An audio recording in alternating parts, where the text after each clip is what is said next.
Hello दोस्तों, स्वागत है आपका हमारे YouTube चैनल पर। कॉलम ढलाई में ये 5 गलतियां ना करें। अगर आप ये 5 गलती नहीं करेंगे तो आपका कॉलम मजबूत से मजबूत बनेगा। जैसा कि आप जानते हैं कि कॉलम ही हमारे घर के सारे लोड को बेयर करता है, तो इस कंडीशन में आपको कॉलम को मजबूत से मजबूत बनाना चाहिए। पर आज के इस वीडियो में हम आपको 5 कुछ ऐसी गलतियां दिखाएंगे जो कि कॉन्ट्रैक्टर कर देता है और बाद में कहता है कि नहीं, ये तो कोई बात नहीं, ये तो चल जाएगा, हमने बहुते घर बनाए हैं, कोई दिक्कत नहीं, आज तक कोई घर नहीं गिरा। तो आपको भी इन 5 गलतियों से बचना है। ठेकेदार की बातों में नहीं आना है। यहां पर हम सब ठेकेदार की बात नहीं कर रहे हैं। बहुत सारे ठेकेदार बहुत अच्छा काम करते हैं, कुछ ठेकेदार नाम बदनाम करके रखे हैं। तो जैसे कि आप वीडियो में देख रहे हैं, इस तरीके का कॉलम बनाया जा रहा है। यहां पर कॉलम का सरिया देखिए किस तरह से टेढ़ा मेढ़ा है। 4-4, 5-5 इंच जो है जॉगल मारा गया है। तो आपको सरिया में जॉगल नहीं मारना है।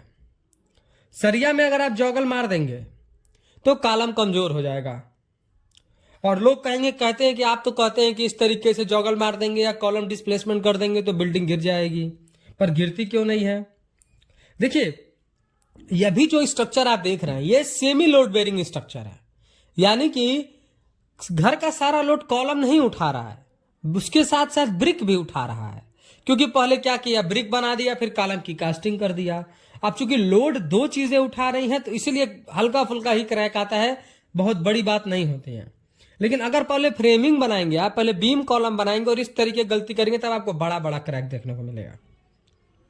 तो इस तरीके से गलती करेंगे आप तो आपके घर में क्रैक आ सकता है। कॉलम पे ही लोड आना है तो कॉलम भी क्रैक कर सकता है। पहले मिस्त्री ठेकेदार बोलेगा कि कुछ नहीं हुआ, बाद में जो है क्रैक आ जाता है तो बोलता है कि कोई बात नहीं, पर आप समझिए कि आपका पैसा बर्बाद हो गया है। इससे बचना है तो आप कॉलम की सेंटर लाइन मार्किंग करा लिया करिए। सेंटर लाइन मार्किंग क्या होता है कि जब फुटिंग किया जाता है तभी कॉलम की पोजीशन को मार्क कर दिया जाता है ताकि बाद में कॉलम को इधर उधर न करना पड़े। दूसरा, जैसा आप वीडियो में देख रहे हैं, यहाँ पे ईंट की शटरिंग कर दी गई है। आपको ईंट की शटरिंग नहीं करनी है। ईंट की शटरिंग करने के कई नुकसान है। पहला तो यह कि आप ईंट की शटरिंग कर देंगे तो आप वाइब्रेटर नहीं चला पाएंगे, क्योंकि आप डरेंगे कहीं हमारा शटरिंग ना खुल जाए ब्रिक का, और मैक्सिमम केस में खुल जाती है। दूसरा, जब आप कंक्रीटिंग करेंगे तो ये जो ईंट है ये कंक्रीट के पानी को सोख लेगा। क्यूरिंग करेंगे तो भी सोखेगा। तो फिर क्या होगा, आपका कंक्रीट कमजोर हो जाएगा। कंक्रीट मजबूत नहीं होगा तो आपका कॉलम मजबूत नहीं होगा। तो इसलिए प्रॉपर आप फ्रेमवर्क करें। फ्रेमवर्क यानी फॉर्मवर्क क्या बोलता है, जैसे कि हम शटरिंग का या प्लाईवुड क्या बोलते हैं MS प्लेट का जो शटरिंग करते हैं वैसे करें। तीसरा, आपको वाइब्रेटर यूज करना है। जैसा आप इमेज में देख रहे हैं, देखिए कितना सारा हनीकंब आया हुआ है। इस तरीके का कॉलम एकदम यूज नहीं है, इसका कोई मतलब नहीं है। इसको तोड़ के दूसरा ही बनाना पड़ेगा, क्योंकि इसमें ढेर सारे गैप आ गए हैं। वाइब्रेटर यूज नहीं किया गया है। अगर वाइब्रेटर यूज करा गया होता तो प्रॉपर कॉन्क्रीट जो है वो कॉम्पैक्ट हुआ होता, स्प्रेड हुआ होता, शटरिंग की प्रॉपर शेप ले लेता। एयर वॉइड्स नहीं रहते तो हनीकॉम्ब नहीं आते। पर इस तरीके का स्ट्रक्चर में तो लोड आएगा तो ये पक्का क्रैक हो जाएगा। तो इसका बड़े उपाय यही है कि इसको तोड़ करके फिर दूसरा बनाइए। दूसरा कोई इसका उपाय नहीं है। अगला क्या है, बहुत सारे लोग क्या करते हैं कि पहले ब्रिक वर्क कर देते हैं फिर कॉलम की कास्टिंग करते हैं।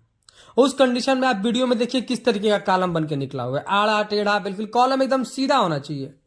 यहाँ पर 4 फुट कॉलम दाईं तरफ झुका है तो उसके बाद बाईं तरफ झुका है, इतने बड़े बड़े गड्ढे दिख रहे हैं उसमें। तो ये भी कोई कॉलम किसी यूज का नहीं है। अब देखिए यहाँ पर भी ये घर गिरेगा नहीं। क्यों नहीं गिरेगा? क्योंकि यहाँ पर चारों तरफ 9 इंच की दीवार चली हुई है। कॉलम नहीं लोड उठा पाएगा तो दीवार लोड उठाएगी।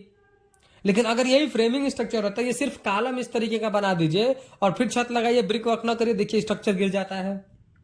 तो आप पैसा दे ही रहे हैं, आप पैसा दे ही रहे हैं, सारा मसाला बढ़िया यूज कर रहे हैं, आप मटेरियल अच्छा लेकर आ रहे हैं, तो फिर लापरवाही से सारी चीजों को खराब क्यों करना?